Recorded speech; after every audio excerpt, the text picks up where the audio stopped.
Assalamualaikum warahmatullahi wabarakatuh. Selamat pagi anak-anak.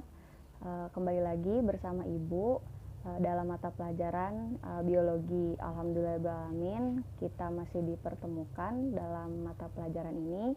Pada kesempatan kali ini Ibu akan menjelaskan terkait materi sel, yaitu komponen kimiawi penyusun sel, struktur dan juga fungsi sel. Sebelum kita memasuki materi, Ibu akan mengabsen daftar kehadiran dahulu. Baik, absen selesai. Ya, Ibu harapkan anak-anak dapat semangat dan antusias menjalankan pembelajaran hari ini. Nah, sebelum itu Ibu akan membagi kelompok. Satu kelompok ini terdiri dari 5 orang dan Ibu akan menyerahkan kepada anak-anak secara mandiri untuk membuat kelompok tersebut. Ibu beri waktu selama 2 menit ya. Baik, karena kelompok belajarnya sudah terbentuk, anak-anak bisa duduk berdasarkan kelompok belajarnya dan Ibu akan menerangkan tentang materi sel hari ini. Baik, seperti yang sudah kita bahas sebelumnya, bahwa sel itu kan merupakan unit terkecil yang ada di tubuh kita. Nah, Ibu akan menerangkan komponen kimiawi penyusun sel. Yang pertama ini adalah komponen organik. Nah, komponen organik ini yang pertama itu adalah karbohidrat. Karbohidrat ini berfungsi sebagai pembentuk struktur sel, komponen penyusun DNA, serta untuk menghasilkan energi. Baik, komponen organik yang kedua ini adalah protein. Protein sendiri berperan sebagai salah satu penyusun membran sel. Dia juga yang membantu transport substansi tertentu dan mempercepat reaksi kimia di dalam sel. Nah, reaksi kimianya ini terjadi dalam bentuk protein fungsional, yaitu enzim. Lalu yang ketiga ini ada lemak. Lemak sendiri ini tersusun oleh asam lemak dan gliserol. Lemak ini berfungsi sebagai komponen utama penyusun membran plasma. Lalu yang terakhir ada asam nukleat. Nah, di dalam sebuah sel ini asam nukleat tersusun oleh nukleotida. Nah, asam nukleat ini terdiri dari DNA dan juga RNA. Asam nukleat ini sendiri berperan dalam mengatur pewarisan sifat dan sintesis protein. Baik, komponen anorganik yang pertama adalah air. Nah, fungsi air sendiri di dalam sel ini sebagai pelarut bahan organik dan anorganik, serta mempercepat reaksi biologi di dalam sel. Yang kedua itu ada vitamin. Nah, di dalam sel, vitamin ini berperan sebagai katalisator yang berfungsi untuk mempercepat reaksi kimia di dalam sel.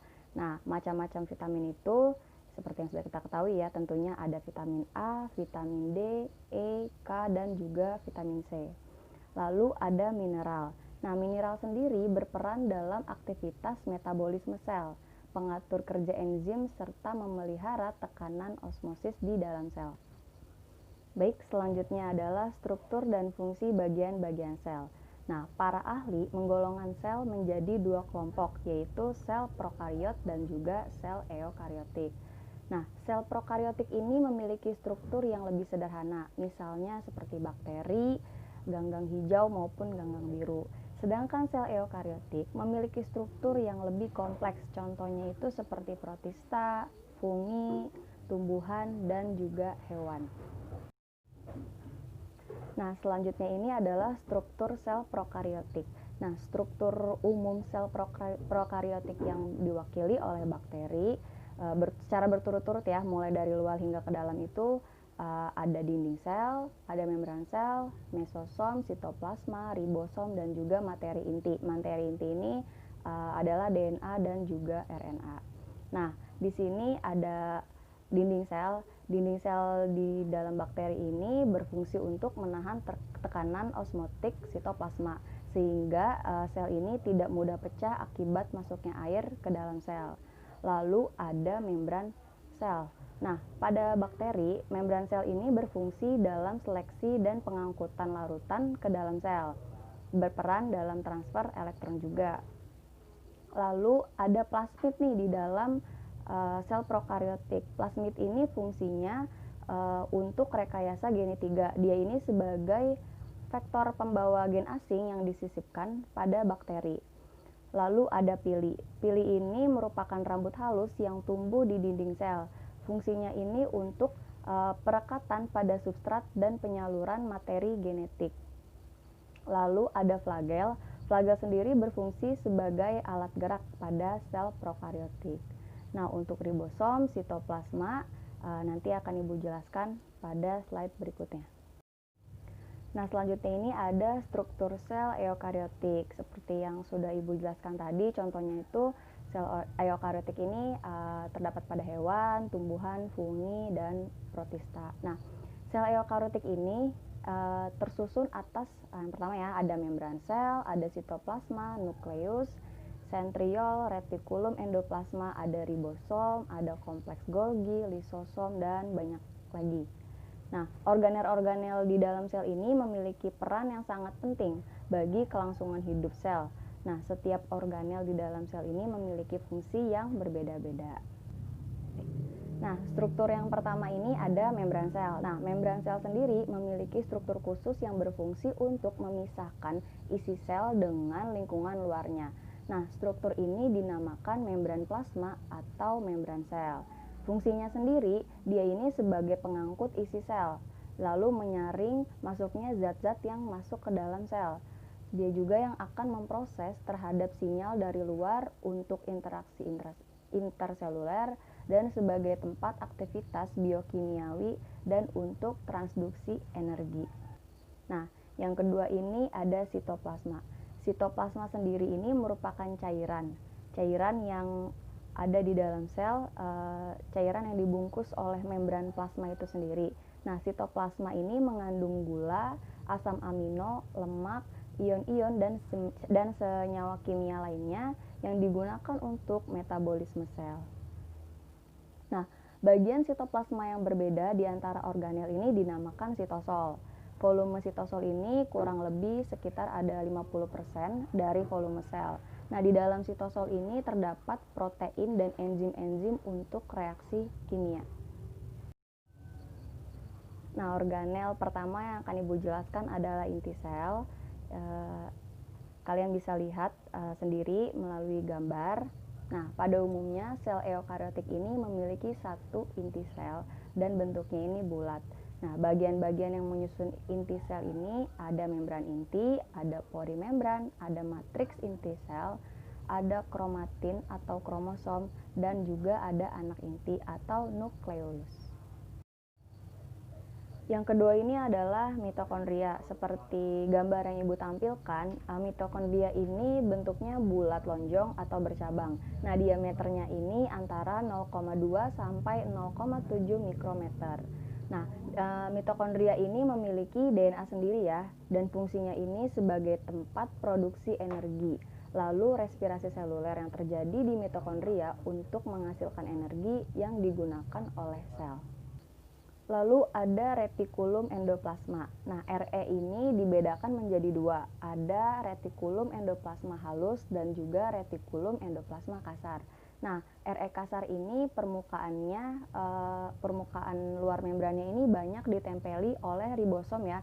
Ribosom itu yang bulat-bulat kecil kuning seperti pada di gambar. Nah, sebaliknya pada RE halus, permukaan luarnya ini dia tidak ditempeli oleh ribosom. Nah, ribosom sendiri ini merupakan organel yang tidak bermembran yang ditemukan pada semua sel. Komponen penyusun besar ribosom ini terdiri dari protein ribosom dan juga ARN ribosom. Nah, organel ini merupakan tempat berlangsungnya penerjemahan atau translasi.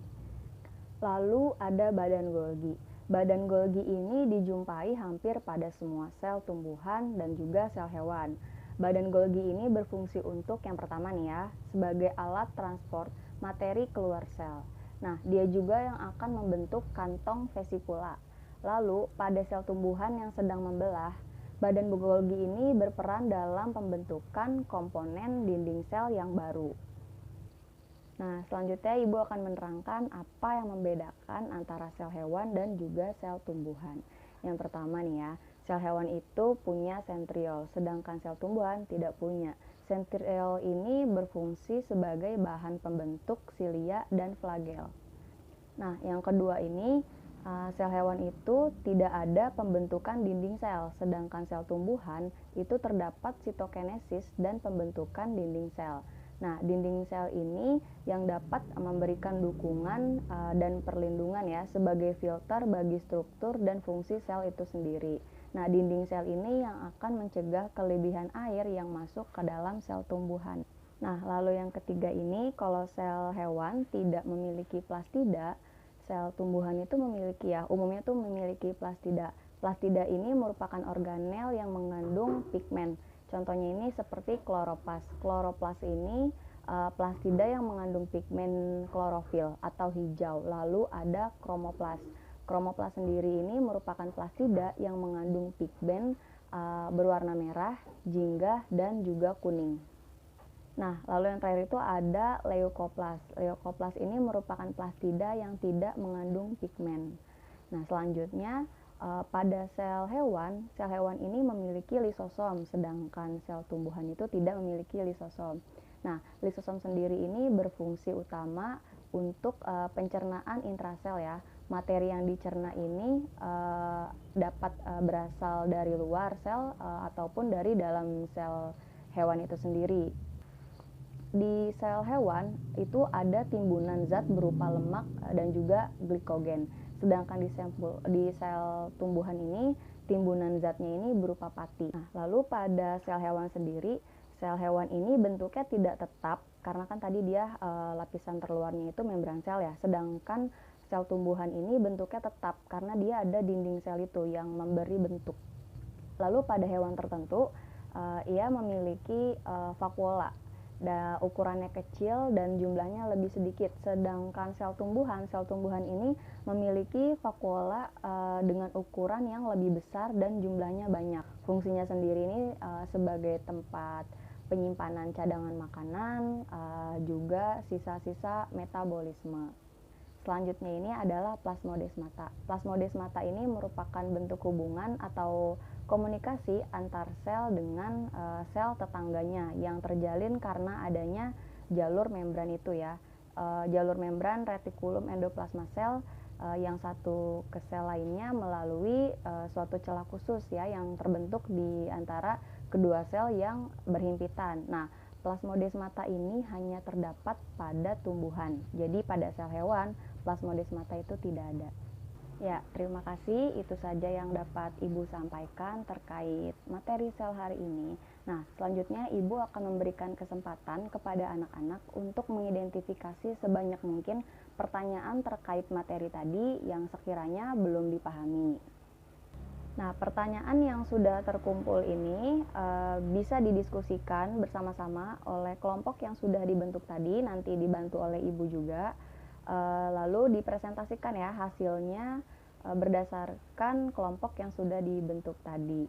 Kalian boleh mencari referensi dari lembar kerja maupun buku terkait materi sel yang kalian sudah bawa. Baik, terima kasih kepada kelompok yang sudah mempresentasikan dari pertanyaan-pertanyaan tadi terkait materi hari ini, yaitu komponen kimiawi penyusun sel ya, ada struktur dan fungsi sel juga. Baik, jangan lupa anak-anak untuk membuat resume terkait materi hari ini, dan Ibu akan mengagendakan pekerjaan rumah yang akan dikumpulkan minggu depan. Baik, Ibu cukupkan pertemuan kali ini. Jangan lupa dengan tugas yang sudah Ibu berikan. Sampai jumpa di pertemuan berikutnya. Wabillahi taufiq wal hidayah. Wassalamualaikum warahmatullahi wabarakatuh.